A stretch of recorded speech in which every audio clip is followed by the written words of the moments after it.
আসসালামু আলাইকুম। পড়ছি আরিফ আজাদের লেখা প্যারাডক্সিক্যাল সাজিদ বইটি, পর্ব ২১। এই পর্বটি শুরু করার আগে আশা করি আপনি পূর্বের পর্বটি দেখে নিয়েছেন। যদি না দেখে থাকেন প্লেলিস্ট থেকে অবশ্যই দেখে নেবেন। স্রষ্টা কি এমন কিছু বানাতে পারবে যেটা স্রষ্টা নিজেই তুলতে পারবে না? ছুটির দিনে সারাদিন রুমে বসে থাকা ছাড়া আমার আর কোনো কাজ থাকে না। সপ্তাহের এই দিন অন্য সবার কাছে ঈদের মতো মনে হলেও আমার কাছে এই দিন খুবই বিরক্তিকর। ক্লাস, ক্যাম্পাস, আড্ডা এসব স্তীমিত হয়ে যায়। এই দিনটি আমি রুমে শুয়ে বসে ঘুমিয়ে কাটিয়ে দিলেও সাজিদ এই দিনের পুরো সময়টা লাইব্রেরিতে কাটিয়ে দেয়। লাইব্রেরিতে ঘুরে ঘুরে নানা বিষয়ের উপর বই নিয়ে আসে। আজ সকালেও সে বেরিয়েছে লাইব্রেরির উদ্দেশ্যে, ফিরবে জুমার আগে। হাতে থাকবে এক গাদা মোটা বই। বাসায় আমি একা, ভাবলাম একটু ঘুমাবো। গতকাল অনেক রাত পর্যন্ত বসে বসে অ্যাসাইনমেন্ট রেডি করেছি। চোখ দুটো জবা ফুলের মতো টকটকে লাল হয়ে আছে। আমি হাই তুলতে তুলতে যেই ঘুমোতে যাব, অমনি দরজার দিক থেকে কেউ একজনের কাশির শব্দ কানে এলো। ঘাড় ঘুরিয়ে সেদিকে তাকাতেই দেখলাম একজোড়া বড় চোখ চশমার ভিতর দিয়ে আমার দিকে তাকিয়ে আছে। আগাগোড়া চোখ বুলিয়ে নিলাম। পরনে শার্ট প্যান্ট, চোখে মোটা কালো ফ্রেমের চশমা। লোকটার চেহারায় সত্যজিৎ রায়ের বিখ্যাত ফেলুদা চরিত্রের কিছুটা ভাব আছে। আমার চোখাচোখি হতেই ফিক করে হেসে দিল। এরপর বলল, এটা কি সাজিদের বাসা? প্রশ্নটা আমার গায়ে লাগলো। সাজিদ কি বাইরের সবাইকে এটা কি নিজের একার বাসা বলে বেড়ায় নাকি? এই বাসা যা ভাড়া তা সাজিদ আর আমি সমান ভাগে ভাগ করে পরিশোধ করি। তাহলে যুক্তিমতে বাসাটা তো আমারও, তাই না? লোকটা যতটা উৎসাহ নিয়ে প্রশ্নটা করেছে তার দ্বিগুণ উৎসাহ নিয়ে আমি বললাম, এটা সাজিদ আর আমার দুজনেরই বাসা। লোকটা আমার উত্তর শুনে আবারও ফিক করে হেসে দিল। ততক্ষণে লোকটা ভেতরে চলে এসেছে। সাজিদকে খুঁজতে এরকম প্রায়ই অনেকে আসে। সাজিদ রাজনীতি না করলেও নানা রকম স্বেচ্ছাসেবী সংগঠনের সাথে যুক্ত। লোকটা আমার দিকে তাকিয়ে বলল, সাজিদ মনে হয় ঘরে নেই, তাই না? আমি হাই তুলতে তুলতে বললাম, জি না, বই আনতে গেছে, অপেক্ষা করুন, চলে আসবে। লোকটাকে সাজিদের চেয়ারটা টেনে বসতে দিলাম। তিনি বললেন, তোমার নাম? আরিফ। কোথায় পড়ো? ডাবিতে। কোন ডিপার্টমেন্ট? Genetics engineering. লোকটা খুব করে আমার প্রশংসা করলো। এরপর বলল, আমি প্রথমে ভেবেছিলাম তুমিই সাজিদ। লোকটার কথা শুনে আমার ৬ নম্বর হাইটা মুহূর্তেই মুখ থেকে গায়েব হয়ে গেল। ব্যাপার কি? এই লোক কি সাজিদকে চেনে না? আমি বললাম, আপনি সাজিদের পরিচিত নন? না। তাহলে? লোকটা একটু ইতস্তত বোধ করলো বলে মনে হচ্ছে। আমতা আমতা করে বলল, আসলে আমি একটি প্রশ্ন নিয়ে এসেছি সাজিদের কাছে। প্রশ্নটি আমাকে করেছিল একজন নাস্তিক। আমি আসলে কারো কাছে এটার কোনো সন্তোষজনক উত্তর পাইনি, তাই আমি মনে মনে বললাম, বাবা সাজিদ, তুমি তো দেখি একজন মহাজ্ঞানী বনে গেছো। পাবলিক প্রশ্নের উত্তর খুঁজতে তোমার দ্বারস্থ হয়। লোকটার চেহারায় একটা গম্ভীর ভাব আছে। দেখলেই মনে হয় এই লোক অনেক কিছু জানে, বোঝে। কিন্তু কি এমন প্রশ্ন যেটার কোনো ফেয়ার উত্তর উনি পাচ্ছেন না? কৌতূহল বাড়ল। আমি মুখে এমন একটি ভাব আনলাম যেন আমিও সাজিদের চেয়ে কোনো অংশে কম নই, বরং তার চেয়ে যেন কয়েক খাঁটি সরেস। এরপর বললাম, আচ্ছা, কি সেই প্রশ্ন? লোকটা আমার অভিনয়ে বিভ্রান্ত হলো। হয়তো ভাবলো আমি সত্যিই ভালো কোনো উত্তর দিতে পারবো। বলল, খুবই ক্রিটিক্যাল প্রশ্ন, স্রষ্টা সম্পর্কিত। আমার মনে মনে তখন প্রায় লেজে গোবরে অবস্থা, কিন্তু মুখে বললাম, প্রশ্ন যে খুবই ক্রিটিক্যাল সেটা তো বুঝেছি, নইলে ঢাকা শহরের এই জ্যামজট মারিয়ে কেউ এত কষ্ট করে এখানে আসে? আমার কথায় লোকটা আবারও বিভ্রান্ত হলো এবং আমাকে ভরসা করলো। এরপর বলল, আগেই বলেনি, প্রশ্নের উত্তর হ্যাঁ বা না হতে হবে। আপনি আগে প্রশ্ন করুন, তারপর উত্তর কি হবে দেখা যাবে। আমি বললাম, প্রশ্নটা হচ্ছে, স্রষ্টা কি এমন কোনো কিছু বানাতে পারবে যেটা স্রষ্টা নিজেই উঠাতে পারবে না? আমি বললাম, আরে মশাই, এ তো খুবই সহজ প্রশ্ন, হ্যাঁ বলে দিলেই তো হয়, লেখা চুকে যাক। লোকটা হাসলো। মনে হলো আমার সম্পর্কে ওনার ধারণা পাল্টে গেছে। এই মুহূর্তে উনি আমাকে গবেট, মাথা মোটা টাইপ কিছু ভাবছেন হয়তো। আমি বললাম, হাসলেন কেন? ভুল বলেছি? লোকটা কিছু না বলে আবার হাসলো। প্রশ্নটা আবার মনে করতে লাগলাম, স্রষ্টা কি এমন কোনো কিছু বানাতে পারবে যেটা স্রষ্টা উঠাতে পারবে না? উত্তর যদি হ্যাঁ হয় তাহলে ধরে নিচ্ছি যে স্রষ্টা জিনিসটা বানাতে পারলেও সেটা তুলে নিতে পারবে না। আরে এটা কিভাবে সম্ভব? স্রষ্টা পারে না এমন কোনো কাজ আছে নাকি আবার? আর একটা জিনিস উঠানো কি এমন কঠিন কাজ যে স্রষ্টা সেটা পারবে না? আবার চিন্তা করতে লাগলাম। উত্তর যদি না হয় তাহলে ধরে নিচ্ছি যে স্রষ্টা জিনিসটা উঠাতে পারলেও বানাতে পারবে না। ও আল্লাহ, কি বিপদ! স্রষ্টা বানাতে পারবে না এটা কিভাবে সম্ভব? হ্যাঁ বললেও আটকে যাচ্ছি, আর না বললেও আটকে যাচ্ছি। লোকটা আমার চেহারার অস্থিরতা ধরে ফেলেছে, মুস্কি মুস্কি হাসতে শুরু করলো। আমি ভাবছি তো ভাবছি। এর একটু পরে সাজিদ এলো। সে আসার পরে লোকটার সাথে তার প্রাথমিক পরিচয় পর্ব ও আলাপ শেষ হলো। এর মাঝে লোকটা সাজিদকে বলে দিয়েছে যে আমি প্রশ্নটার প্যাচে কিরকম নাকানি চুপানি খেলাম। সাজিদও আমার দিকে তাকিয়ে কিছুক্ষণ হেসে নিল। সাজিদ এরপর তার খাটে বসলো। হাতে একটি কাগজের ঠোঙ্গার মধ্যে বুট ভাজা, বাইরে থেকে কিনে এনেছে। সে বুটের ঠোঙ্গাটা লোকটার দিকে ধরে বলল, নিন, এখনো গরম আছে। লোকটা প্রত্যাখ্যান করতে চেয়েও করলো না। কেন করলো না কে জানে। লোকটা এবার সাজিদকে তার প্রশ্নটি সম্পর্কে বলল। প্রশ্নটি হলো, স্রষ্টা কি এমন কিছু বানাতে পারবে যেটা স্রষ্টা নিজে তুলতে পারবে না?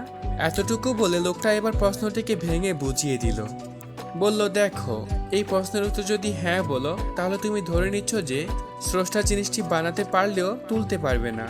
কিন্তু আমরা জানি স্রষ্টা সর্বশক্তিমান। যদি স্রষ্টা জিনিসটা তুলতে না পারে তিনি কি করে সর্বশক্তিমান থাকেন না, তাই না? যদি এই প্রশ্নের উত্তরে তুমি না বলো তাহলে তুমি স্বীকার করছো যে সেরকম কোনো জিনিস স্রষ্টা তৈরি করতে পারবে না যেটা তিনি তুলতে পারবেন। এখানেও স্রষ্টা সর্বশক্তিমান গুণটি প্রশ্নবিদ্ধ। এই অবস্থায় তোমার উত্তর কি হবে? সাজিদ লোকটির প্রশ্ন মন দিয়ে শুনল। প্রশ্ন শুনে তার মধ্যে তেমন কোনো ভাব লক্ষ্য করিনি, নর্মাল। সে বলল, দেখুন সজীব ভাই, আমরা কথা বলবো লজিক দিয়ে, বুঝতে পেরেছেন? এর মধ্যে সাজিদ লোকটির নামও জেনে গেছে, কিন্তু এই বয়োবৃদ্ধ লোকটিকে সে আঙ্কেল কিংবা ঢাকা শহরের নতুন নীতি অনুযায়ী মামা না ডেকে ভাই কেন ডাকলো সেটা বুঝলাম না। লোকটি মাথা নাড়ল। সাজিদ বলল, যে মুহূর্তে আমরা যুক্তি শর্ত ভাঙবো ঠিক সেই মুহূর্তে যুক্তি আর যুক্তি থাকবে না, সেটা তখন হয়ে যাবে কুযুক্তি। ইংরেজিতে যেটাকে বলে লজিক্যাল ফ্যালেসি, সেটা তখন আত্মবিরোধের জন্ম দেবে, বুঝেছেন? হ্যাঁ, লোকটা বলল, আপনি প্রশ্ন করেছেন স্রষ্টার শক্তি নিয়ে, তার মানে প্রাথমিকভাবে আপনি ধরে নিলেন যে একজন স্রষ্টা আছেন, রাইট? হ্যাঁ, ঠিক। এখন স্রষ্টার একটি অন্যতম গুণ হলো তিনি অসীম, ঠিক না? ঠিক। এখন আপনি বলেছেন স্রষ্টা এমন কিছু বানাতে পারবে কি না যেটা স্রষ্টা তুলতে পারবে না। দেখুন, আপনি নিজেই বলেছেন এমন কিছু, আই মিন সামথিং, রাইট? হ্যাঁ, আপনি এমন কিছু বলে আসলে জিনিসটার আকৃতি, শেপ, আকার বুঝিয়েছেন, তাই না? যখন আমরা সামথিং ব্যবহার করি তখন মনে মনে সেটার একটা শেপ চিন্তা করি না? হ্যাঁ, করি। আমরা তো এমন কিছুকেই শেপ বা আকার দিতে পারি যেটা আসলে সসীম, ঠিক? হ্যাঁ, ঠিক। তাহলে এবার আপনার প্রশ্নে ফিরে যান। আপনি ধরে নিলেন যে স্রষ্টা আছে, স্রষ্টা থাকলে তিনি অবশ্যই অসীম। এরপর আপনি তাকে এমন কিছু বানাতে বলেছেন যেটা সসীম, যেটা নির্দিষ্ট একটা মাত্রা আছে, আকার আছে, আয়তন আছে, ঠিক না? হ্যাঁ। পরে শর্ত দিলেন তিনি সেটা তুলতে পারবেন না। দেখুন, আপনার প্রশ্নের লজিকটাই ঠিক নেই। অসীম সত্তা একটি সসীম জিনিস তুলতে পারবে না, এটা তো পুরোটাই লজিকের বাইরের প্রশ্ন। খুবই হাস্যকর না? আমি যদি বলি উসাইন বোল্ট কোনোদিনও দৌড়ে 3 মিটার অতিক্রম করতে পারবে না, এটা কি হাস্যকর ধরনের যুক্তি নয়? সজীব নামের লোকটা এবার কিছু বললেন না, চুপ করে আছেন। সাজিদ উঠে দাঁড়ালো। এর মধ্যেই বুট বাজা শেষ হয়ে গেছে। সে বইয়ের থেকে কিছু বই রেখে আবার এসে নিজের জায়গায় বসলো। এরপর আবার বলতে শুরু করলো, এই প্রশ্নটি করে মূলত আপনি স্রষ্টার শক্তিমান গুণটিকে প্রশ্নবিদ্ধ করে প্রমাণ করতে চাইছেন যে আসলে স্রষ্টা নেই। লোকটি বললেন, হ্যাঁ, স্রষ্টা মানেই তো এমন কেউ যিনি যা ইচ্ছা তাই করতে পারেন। সাজিদ মুচকি হাসলো, বলল, আসলে সর্বশক্তিমান মানে এই নয় যে তিনি যখন যা ইচ্ছা তাই করতে পারেন। সর্বশক্তিমান মানে হলো তিনি নিয়মের মধ্যে থেকেই সবকিছু করেন। নিয়মের বাইরে গিয়ে তিনি কিছু করেন না। করতে পারেন না বলাটা ঠিক নয়, বলা উচিত তিনি করেন না।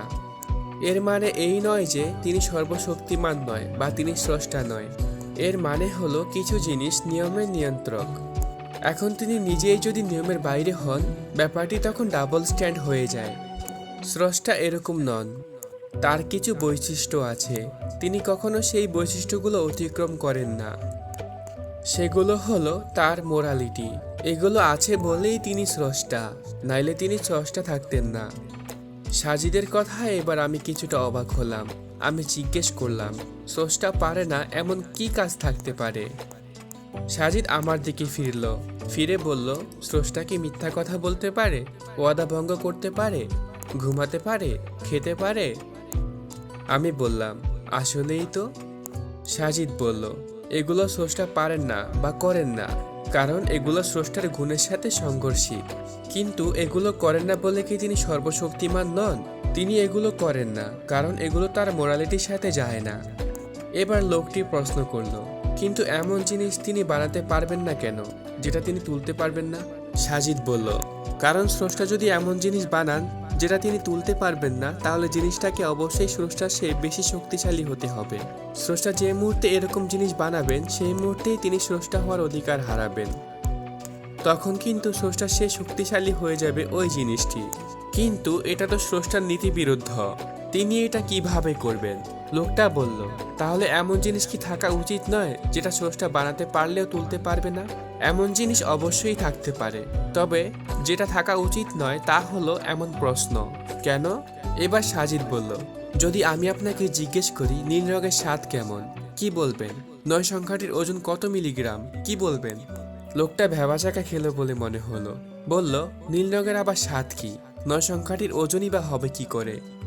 সাজিদ হাসলো, বলল, নীল রঙের স্বাদ কিংবা 9 সংখ্যাটির ওজন আছে কি নেই তা পরের ব্যাপার। থাকতেও পারে, নাও থাকতে পারে, তবে যেটা থাকা উচিত নয় সেটা হলো নীল রঙের এবং 9 সংখ্যা নিয়ে এই ধরনের প্রশ্ন। সাজিদ বলল, ফাইনালি আপনাকে একটি প্রশ্ন করি। আপনার কাছে দুটো অপশন, হয় হ্যাঁ বলবেন নয়তো না। আমি আবারও বলছি, হয় হ্যাঁ বলবেন নয়তো না। লোকটা বলল, আচ্ছা, আপনি কি আপনার বউকে পেটানো বন্ধ করেছেন? লোকটি কিছুক্ষণ চুপ মেরেছিল, এরপর বলল, হ্যাঁ। এরপর সাজিদ বলল, তার মানে আপনি একসময় বউকে পেটাতেন? লোকটা চোখ বড় বড় করে বলল, আরে না না। এবার সাজিদ বলল, হ্যাঁ না হলে কি না? লোকটা এবার না বলল। সাজিদ হাসতে লাগলো, বলল, তার মানে আপনি এখনো বউ পেটান? লোকটা এবার রেগে গেল, বলল, আপনি ফাউল প্রশ্ন করেছেন, আমি কোনোদিনও বউ পেটাইনি, এটা আমার নীতি বিরুদ্ধ। সাজিদ বলল, আপনিও স্রষ্টাকে নিয়ে একটি ফাউল প্রশ্ন করেছেন, এটা স্রষ্টার নীতি বিরুদ্ধ। আমার প্রশ্নের উত্তর যদি আপনি হ্যাঁ বলেন তাহলে আপনি স্বীকার করে নিচ্ছেন যে একসময় আপনি বউ পেটাতেন। যদি না বলেন তাহলে স্বীকার করে নিচ্ছেন যে আপনি এখনো বউ পেটান। আপনি না হ্যাঁ বলতে পারছেন, না পারছেন না বলতে, কিন্তু আদতে আপনি বউ পেটান না, এটা আপনার নীতি বিরুদ্ধ। এমত অবস্থায় আপনাকে এরকম প্রশ্ন করাই উচিত নয়, এটা লজিক্যাল ফ্যালাসির মধ্যে পড়ে যায়। ঠিক সেরকম স্রষ্টাকে ঘিরেও এরকম প্রশ্ন থাকা উচিত নয়, কারণ এই প্রশ্নটি নিজেই আত্মবিরোধে জড়িয়ে যায়। নীল রঙের স্বাদ কেমন বা 9 সংখ্যাটির ওজন কত মিলিগ্রাম, এরকম প্রশ্ন যেমন লজিক্যাল ফ্যালাসি এবং এই ধরনের প্রশ্ন যেমন থাকা উচিত নয়, তেমনি স্রষ্টা এমন কিছু বানাতে পারবেন কি না যেটা স্রষ্টা উঠাতে পারবেন না, এটাও একটা লজিক্যাল ফ্যালাসি, কুযুক্তি। এরকম প্রশ্ন থাকাও উচিত নয়। সেদিন লোকটি খুব শকড হলেন, ভেবেছিলেন হয়তো সাজিদ এই প্রশ্নটি শুনেই ডিগবাজি খাবে, কিন্তু বেচারাকে এরকম ধোলাই করবে বুঝতে পারেনি। সেদিন ওনার চেহারাটা হয়েছিল দেখার মতো। বউ পেটানোর লজিকটা মনে হয় ওনার খুব গায়ে লেগেছে। এতটুকুই ছিল প্যারাডক্সিক্যাল সাজিদ সিরিজের 21 নম্বর পর্বে। এই পর্বটি কেমন লেগেছে কমেন্ট করে জানান। যদি ভালো লেগে থাকে একটি লাইক করবেন এবং পরবর্তী পর্ব দেখার জন্য গল্পকে চ্যানেলটি সাবস্ক্রাইব করে পাশেই থাকুন। ধন্যবাদ। আসসালামু আলাইকুম।